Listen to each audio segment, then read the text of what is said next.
നമസ്കാരം. കഴിഞ്ഞ ദിവസം ഇസ്രായേൽ സൈന്യം യമനിലെ സനയിലെ അന്താരാഷ്ട്ര വിമാനത്താവളത്തിന് നേർക്ക് നടത്തിയ ആക്രമണത്തിൽ നിന്ന് ലോകാരോഗ്യ സംഘടനയുടെ തലവൻ അത്ഭുതകരമായി രക്ഷപ്പെട്ടിരുന്നു.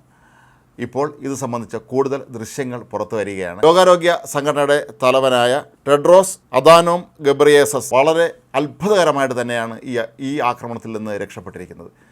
ഈ ദൃശ്യങ്ങൾ നമുക്ക് അമ്പരപ്പട മാത്രമേ കാണാനും കഴിയുകയുള്ളൂ.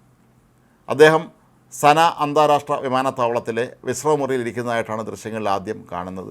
പൊടുന്നനെ വലിയൊരു ശബ്ദം കേൾക്കുക, അദ്ദേഹം പുറത്തേക്ക് ഓടാൻ ശ്രമിക്കുന്നതും അദ്ദേഹത്തിന് ഒപ്പമുണ്ടായിരുന്ന രണ്ട് സഹായികൾ അദ്ദേഹത്തിൻ്റെ കൈകളിൽ കോർത്ത് പിടിച്ചുകൊണ്ട് പുറത്തേക്ക് അവർ ഓടാൻ ശ്രമിക്കുന്നതുമൊക്കെ ഉള്ള ദൃശ്യങ്ങളാണ് ഇപ്പോൾ പുറത്തു വന്നിരിക്കുന്നത്. ടെഡ്രോസ് ഈ വിമാനത്താവളത്തിൽ ഉണ്ട് എന്ന് അറിഞ്ഞുകൊണ്ട് തന്നെയാണോ ഇസ്രായേൽ സൈന്യം ആക്രമണം നടത്തിയത് എന്ന ചോദ്യത്തിന് ഇനിയും ഇസ്രായേൽ സൈന്യം മറുപടി നൽകിയിട്ടില്ല. എന്നാൽ അങ്ങനെ ആവാൻ സാധ്യതയില്ല എന്നാണ് പൊതുവെ കരുതപ്പെടുന്നത്. ഇസ്രായേലിനെ സംബന്ധിച്ചിടത്തോളം ഹമാസിനെയും ഹിസ്ബുള്ളയും എല്ലാം ഒതുക്കിയതിന് ശേഷം ഹൂത്തി മുതറപ്പോൾ നിരന്തരമായി ഇസ്രായേലിലേക്ക് ബാലിസ്റ്റിക് മിസൈലുകൾ അയക്കുകയും ഡ്രോണുകൾ ഇടുകയൊക്കെ ചെയ്യുന്ന സന്ദർഭത്തിൽ അവരെ നേരിടേണ്ടത് കൊണ്ട് തന്നെയാണ് ഇസ്രായേൽ ഇപ്പോൾ അന്താരാഷ്ട്ര വിമാനത്താവളത്തിലും അതുപോലെ അവിടുത്തെ തുറമുഖങ്ങളിലുമൊക്കെ തന്നെ ഇത്തരം തോതിലുള്ള ആക്രമണം നടത്തിയത്. എന്നാൽ ഐക്യരാഷ്ട്ര സഭ സെക്രട്ടറി ജനറൽ അന്റോണിയോ ഗുട്രാസ് ഉൾപ്പെടെയുള്ളവർ ഈ ഒരു ആക്രമണത്തെ ശക്തമായി അപലപിച്ചിട്ടുണ്ട്.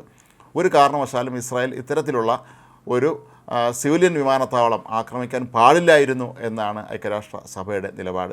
നിരവധി ലോകരാഷ്ട്രങ്ങളും ഇസ്രായേലിൻ്റെ ഈ ഒരു നടപടിക്കെതിരെ വിമർശനവുമായി രംഗത്തെത്തിയിരുന്നു. ഈ ആക്രമണത്തിൽ നിന്ന് ടെഡ്രോസ് രക്ഷപ്പെട്ടിരുന്നു എങ്കിലും അദ്ദേഹത്തിൻ്റെ സഹായിയായി ഒപ്പമുണ്ടായിരുന്ന ആൾക്ക് ഗുരുതരമായി പരിക്കേറ്റിരുന്നു.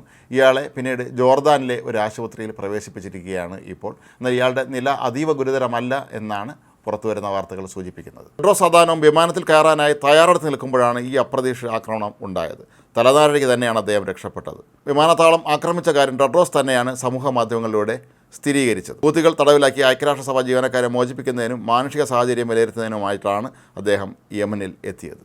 എങ്കിലും ഈ സംഭവം അന്താരാഷ്ട്ര തലത്തിൽ തന്നെ ഇസ്രായേലിന് നേർക്ക് രൂക്ഷമായ വിമർശനമുയരാൻ കാരണമായി എന്നാണ് പറയപ്പെടുന്നത്. സിവിലിയൻ വിമാനത്താവളങ്ങൾ ആക്രമിക്കുന്നത് യുദ്ധം ചെയ്യുന്ന സന്ദർഭങ്ങളിൽ അങ്ങനെ സംഭവിക്കാറില്ല. മാത്രവുമല്ല, ആ വിമാനത്താവളത്തിൻ്റെ കൺട്രോൾ ടവർ ഉൾപ്പെടെയുള്ള എല്ലാവിധ സാങ്കേതിക സംവിധാനങ്ങളും പൂർണ്ണമായും തകർന്ന് തരിപ്പണമായിരുന്നു. അതുകൊണ്ട് തന്നെ ലോകാരോഗ്യ സംഘടന തലവന് പോലും പിന്നെ പെട്ടെന്ന് നാട്ടിലേക്ക് മടങ്ങാൻ കഴിയാത്ത അവസ്ഥ വന്നിരുന്നു. ഇതൊക്കെ തന്നെ ഇസ്രായേൽ കരുതിക്കൂട്ടി ചെയ്തതാണ് എന്നാണ് ഹൂത്തി മുതർ ആരോപിക്കുന്നത്. ലോകാരോഗ്യ സംഘടനയുടെ സെക്രട്ടറി ജനറൽ അവിടെ ഉണ്ട് എന്ന് അറിഞ്ഞുകൊണ്ട് തന്നെയാണ് ഇത്തരത്തിലുള്ള ആക്രമണം നടത്തിയത് എന്നാണ് അവരുടെ ആരോപണം. എന്നാൽ ഇസ്രായേൽ അത്തരത്തിലുള്ള നിലപാട് സ്വീകരിക്കാൻ സാധ്യതയില്ല എന്ന് തന്നെയാണ് പൊതുവെ വിലയിരുത്തപ്പെടുന്നത്. ലോകാരോഗ്യ സംഘടനയുടെ ഒരു മേധാവി കൊല്ലപ്പെടുകയാണെങ്കിൽ അതിൻ്റെ ഉത്തരവാദിത്വം സ്വാഭാവികമായും ഇസ്രായേൽ ഏറ്റെടുക്കേണ്ടി വരും എന്നുള്ളത് കൊണ്ട് അത് അറിഞ്ഞുകൊണ്ടായിരിക്കില്ല ഈ ആക്രമണം നടന്നത് എന്നാണ് കരുതപ്പെടുന്നത്. എങ്കിലും അദ്ദേഹം രക്ഷപ്പെടുന്ന ഈ ദൃശ്യങ്ങൾ നമ്മെ അമ്പരപ്പിക്കും.